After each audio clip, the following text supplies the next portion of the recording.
Hana mến chào cô bác, anh chị và các bạn. Hôm nay, Hana xin mời cô bác, anh chị và các bạn cùng vào bếp với Hana. Mình sẽ làm món chè bột lọc vừa ngon vừa đẹp cho gia đình của mình vào dịp cuối tuần. Trước tiên để làm món chè này, mình sẽ chuẩn bị phần nhân. Hana sử dụng 200g khoai môn. Sau khi mình gọt vỏ, cắt lát, mình sẽ cho vào dĩa và đem đi hấp mềm.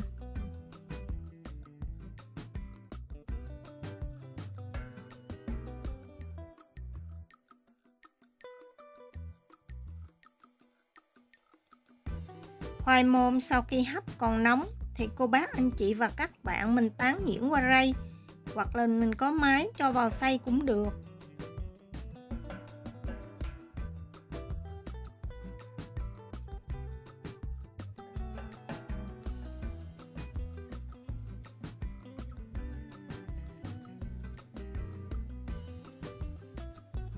Bắt một cái chảo không dính lên bếp, mình sẽ cho hết phần khoai môn này vào.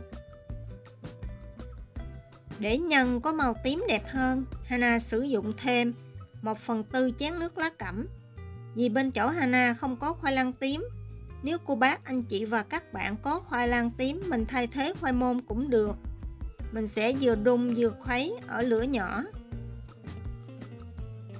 Sau khi khoai và nước lá cẩm đã hòa quyện với nhau, thì mình cho thêm 1,5 muỗng canh sữa đặc có đường, 10g bơ lạc không muối. Nếu không có, cô bác, anh chị và các bạn mình thay thế dầu ăn cũng được. Mình sẽ vừa đun vừa khuấy đều ở lửa nhỏ cho tới khi hỗn hợp đặc lại.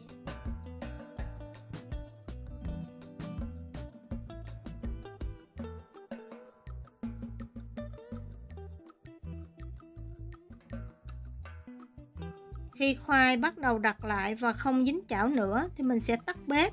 Vì nhân này mình không cần phải làm khô quá. Cho khoai ra ngoài dĩa và mình sẽ để cho thật là nguội. Tiếp theo mình sẽ đi chuẩn bị phân bột. Hana sử dụng 130g bột năng, thêm vào 1/8 muỗng cà phê muối và 130ml nước. Nước này Hana sử dụng nước bình thường, không cần phải nước sôi. Mình sẽ khuấy đều hỗn hợp và lọc qua rây cho bột mịn. Bắt chảo bột lên bếp, mình sẽ đun và khuấy ở lửa vừa và nhỏ cho tới khi hỗn hợp sệt lại. Khi bột dưới đáy bắt đầu đặc lại thì cô bác, anh chị và các bạn mình nhớ đẩy nhẹ phần bột này lên. Mình đừng có cho bột chín quá, vì bột năng chín quá rất là khó tạo hình. Mình sẽ đẩy như vậy cho tới khi hỗn hợp không còn chất lỏng thì mình tắt bếp. Cho 1 muỗng cà phê bột năng lên một cái mâm. Mình sẽ cho khối bột lên và dùng tay nhào trong khi bột vẫn còn nóng ấm cho tới khi khối bột dẻo mịn. Đây là cách mà Hana cảm thấy nhanh nhất, dễ nhất khi nhồi bột năng. Khối bột rất là dẻo.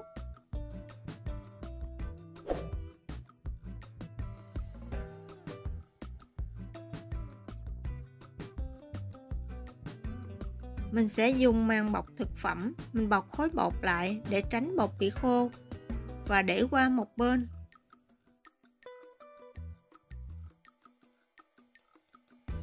Bột chuẩn bị xong thì mình sẽ đi chia nhân.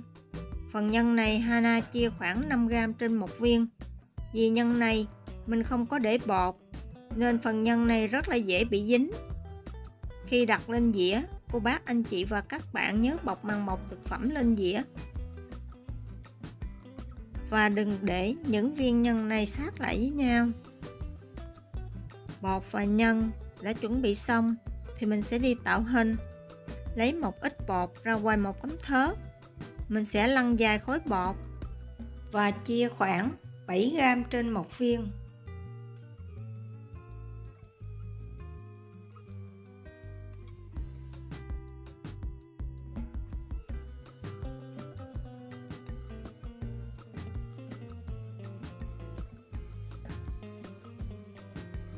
Mình sẽ lấy một viên bột, dùng tay ấn dẹp cho nhân vào chánh giữa và túm lại.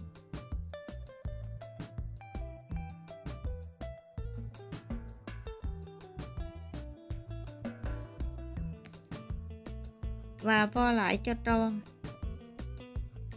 Vì mâm của Hana có chất chống dính nên Hana không cần để bột năng. Nếu cô bác, anh chị và các bạn sử dụng dụng cụ khác thì mình nhớ để bột năng chống dính cho những viên bột này nha. Khi làm xong, mình nhớ bọc vuốt ráp lại để tránh bột bị khô. Trong khi tạo hình thì cô bác, anh chị và các bạn cũng nhớ bắt sẵn 1 lít nước sôi. Khi nước sôi, mình sẽ khuấy tròn dòng nước, cho từ từ những viên bột này vào. Và mình nấu khoảng 1 phút. Sau 1 phút, mình sẽ dùng một cái sạn gỗ và đẩy nhẹ những viên bột này ra. Nấu cho tới khi những viên bột này trong hoàn toàn. Thỉnh thoảng, cô bác, anh chị và các bạn cũng nhớ đẩy nhẹ những viên bột để tránh bị khét ở đáy. Mình sẽ tiếp tục nấu như vậy. Bột chín hoàn toàn là bột nổi hẳn lên mặt nước. Sau khi bột nổi hết lên mặt nước và đã chín, mình sẽ đậy nắp lại và để khoảng 10 phút. Trong khi ủ bột thì mình sẽ đi nấu nước đường ăn kèm. Đun sôi 500ml nước. Khi nước sôi, mình sẽ thêm vào 150g đường cát, 3 cọng lá dứa thất nút và 15g gừng thái sợi. Mình sẽ khuấy đều và nấu cho tới khi đường tan hoàn toàn. Bột sau khi ủ đủ 10 phút và trong hoàn toàn thì mình sẽ vớt ra và cho vào tô nước đá lạnh. Sau đó mình sẽ chắc bỏ nước và cho lần lượt từng viên chè này vào son nước đường và đun sôi trở lại. Màu sắc của những viên chè này thì rất là bắt mắt. Phần nước đường thì vô cùng thơm ngon. Phần nhân khoai môn thì bùi bùi béo béo, kết hợp với bột năng vừa dai dai giòn giòn, sẽ mang đến cho cô bác, anh chị và các bạn một món chè ngon vào dịp cuối tuần. Nếu thích những gì Hana chia sẻ, nhớ đăng ký ủng hộ kênh của Hana nhé. Hana cảm ơn cô bác, anh chị và các bạn rất nhiều. Hana kính chúc cô bác, anh chị và các bạn nhiều sức khỏe, nhiều niềm vui và nhiều thành công trong cuộc sống. Hana xin chào tạm biệt và hẹn gặp lại lần sau.